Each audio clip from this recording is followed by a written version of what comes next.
آپ سے سوال یہ ہے کہ آج کی جو پریس کانفرنس آپ نے دیکھی اور اس میں جو کیٹیگوریکلی کہہ دیا گیا ہے کہ کسی کو معاف نہیں کیا جائے گا، ساتھ ساتھ جو ملٹری کورٹس کے حوالے سے تفصیل ہمارے سامنے ہے، اس میں فوجی افسران کے نام بھی سامنے آئے ہیں، جو کہا گیا ہے کہ 3 افسران ہیں، ایک لیفٹیننٹ جنرل صاحب بھی موجود ہیں اس کے اندر۔ آپ کو کیا لگتا ہے کہ اس ساری صورتحال نے کلیریفائی کیا ہے کچھ فضا کو کہ جو یہ سوچا جا رہا تھا کہ اب شاید کچھ نہ کچھ اس سے آگے بڑھ چکا ہے معاملہ، اور ہم نے یہ ایسا ہوتا دیکھا نہیں ہے آج، کیونکہ جس طرح سے کہا گیا کہ تقریباً 102 شہر پسندوں کا ٹرائل جاری ہے ان تمام کیسز کی پاداش میں، تو آپ کو کیا لگتا ہے کہ آگے چل کے کس طرح سے معاملات ایوالو کریں گے؟ دیکھیں، ایک بات تو ہمیں سمجھنی چاہیے کہ 9 مئی کے سانحے کے بعد، اس واقعے کے بعد جس کی پوری قوم نے زبان ہو کر مذمت کی ہے، اس کے بعد آپ یہ توقع نہیں کر سکتے تھے کہ آرم فورسز کی جانب سے بزنس ایز یوزول ہوگا، کچھ نہ کچھ تو ہونا تھا۔ وہ بڑا کیٹیگورک طریقے سے انہوں نے کہا جی ہم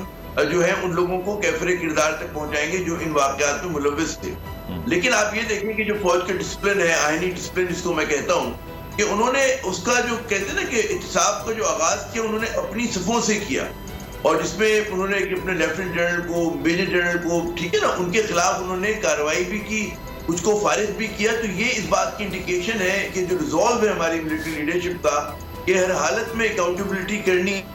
ہے۔ اچھا، وہاں کس چیز کی اکاؤنٹیبلٹی ہو رہی تھی کہ فوج میں اگر کوئی آپ سے توقع کی جائے کہ آپ کی ذمہ داری ان حالات میں پوری کرنی ہے اور آپ اس ذمہ داری سے عہدہ برا نہیں ہو پا رہے، تو پھر یقیناً جو ہے اس میں اکاؤنٹیبلٹی ہوتی ہے۔ تو وہ ایک اکاؤنٹیبلٹی ہوئی، تو وہ that is send a very loud and clear message کہ انہوں نے اپنے ادارے سے، اپنی صفوں سے انہوں نے کام شروع کیا ہے۔ اور یہ کام دیکھیں، جب لیفٹیننٹ جنرل کا نام آ رہا ہو، میجر جنرلز کا نام آ رہا ہو، بریگیڈیئرز کا نام آ رہا ہو، یہ بہت مطلب ہے کہ لیفٹیننٹ جنرل تو one of the top officials ہوتا ہے آرمی کا،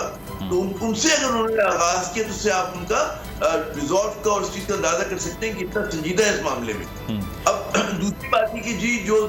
100 سے اوپر جو شرپسند ہیں، 102 جن کا آپ تذکرہ کر رہے ہیں، صحیح، اس میں انہوں نے بالکل کلیئر کیا ہوا ہے کہ جی ان کو اس کے جو پلانرز ہیں جنہوں نے ایگزیکیوٹ کیا ہے، ان کی اکاؤنٹیبلٹی ہوگی، ان کے ساتھ انصاف ہوگا۔ اب یہاں پہ جو ایک چیز جو ذرا سا ٹیڑھا پن آیا ہوا ہے، یا جہاں پہ لوگ جو ڈاؤٹ کا اظہار کرتے ہیں، کیونکہ یہ معاملہ آپ کو پتہ سب جوڈس بھی ہے، عدالت میں بھی فیصلہ ہونا ہے کہ ملٹری کورٹس کے حوالے سے کہ سیاسی کارکنوں کا وہاں پہ ٹرائل ہو نہ ہو، تو اس پہ میں زیادہ ابھی ہمیں پوزیشن لے نہیں سکتے، کیونکہ عدالت کو فیصلہ کرنا ہے، اور جو عدالت فیصلہ کرے گی یقیناً اس کا احترام جو ہے تمام لوگ کریں گے، اور ظاہر ہے کہ عدالت کو بھی اس بات کا اندازہ ہے کہ جو واقعات ہوئے ہیں اس کو آپ درگزر نہیں کر سکتے، تو آپ کو ایک ایسا سسٹم بنانا پڑے گا، ایک ایسا راستہ بنانا پڑے گا کہ جو لوگ اس میں ملوث ہیں، خصوصاً کہ جو بقول ہمارے D G I S P R کے جو ماسٹر مائنڈ ہیں، اس کے جنہوں نے ایگزیکیوٹ کیا ہے، ان کے ساتھ انصاف ہو سکے۔ تو یہ چیزیں بھی دیکھنی ہے، اور ظاہر ہے کہ جو بھی ہوگا وہ آئین کے حساب سے، قانون کے حساب سے ہونا چاہیے۔ ہماری ایک روایت رہی ہے فوجی فورس کی، جس میں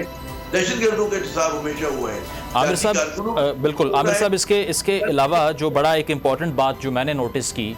وہ ایک یہ بھی تھی کہ quote unquote D G I S P R نے یہ بھی کہا کہ نوجوان کو انقلاب کا جھوٹا نعرہ دے کر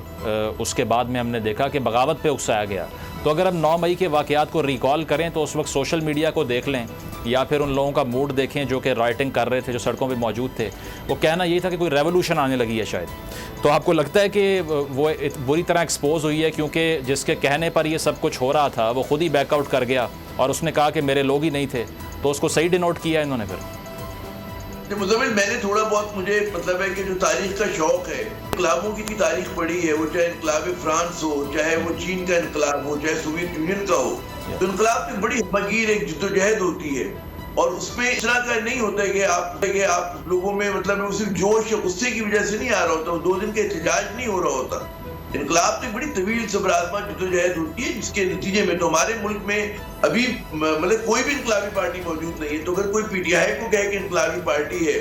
اور وہ شاہ محمود قریشی کے ساتھ مل کر انقلاب برپا کرے گی، اسد عمر کے ساتھ انقلاب برپا کرے گی، تو خود پی ٹی آئی والوں کو اس پہ شک شبہ تھا۔ تو نہ عمران خان انقلابی رہنما، ٹھیک ہے سیاستدان ہے، اس کے اوپر آپ بات کر سکتے ہیں، تو میں نہیں سمجھتا کہ جو لوگ بھی پاکستان کے سیاسی عمل سے کو جانتے ہیں وہ کسی بھی طور پر اس چیز کو جوڑیں گے انقلاب سے۔ پھر انقلاب کا گول کلیئر ہوتے ہیں، اس کے اندر مطلب ہے کہ پست کو بالا کرنا ہوتا ہے، اول کو آخر کرنا ہوتا ہے، تو یہ ایک بالکل الگ چیز تھی، ایک احتجاج تھا، اور اس احتجاج جو تھا وہ مس ڈائریکٹڈ تھا، عامر صاحب ایک اور امپورٹنٹ چیز، بالکل ایک اور امپورٹنٹ چیز یہ کہ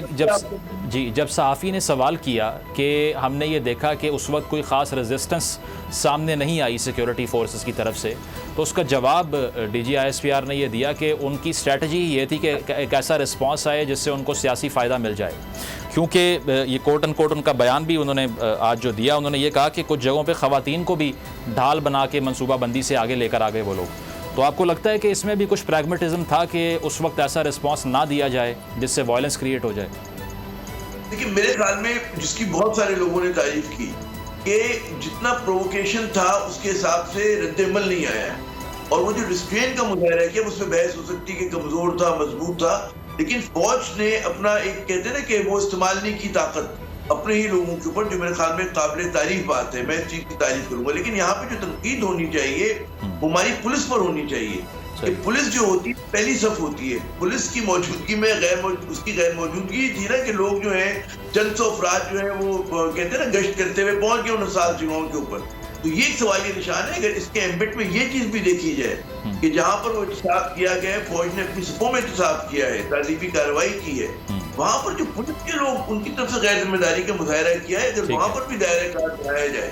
کہ جناب کیسے پہنچ گئے، کیونکہ پہلی صف تو وہ ہوتی ہے پولیس کا، فوج کا کام تو پولیسنگ نہیں ہے نا، فوج جو ہے وہ لاٹھی لے کے نہیں نکل سکتی، فوج جب آپریٹ کرتی ہے اس کو آپریٹ کرنے کا طریقہ بالکل مختلف ہوتا ہے. ٹھیک ہے، بالکل D G I S P R کی طرف سے بھی یہی تاثر دیا گیا کہ اکراس دا بورڈ ابیلٹی جاری ہے. یہ تو کی جانے یار امیرا روٹی بندہ کھا جاندی ہے. یونان میں کشتی الٹنے کا المناک حادثہ، اداس آنکھیں، چہروں پر مایوسی، دلوں میں اب بھی پیاروں کے بچ جانے کی آس. میری درخواست ہے وزیر اعظم اگے جلدی تو جلدی میرے بچے دی تلاش کی جائے.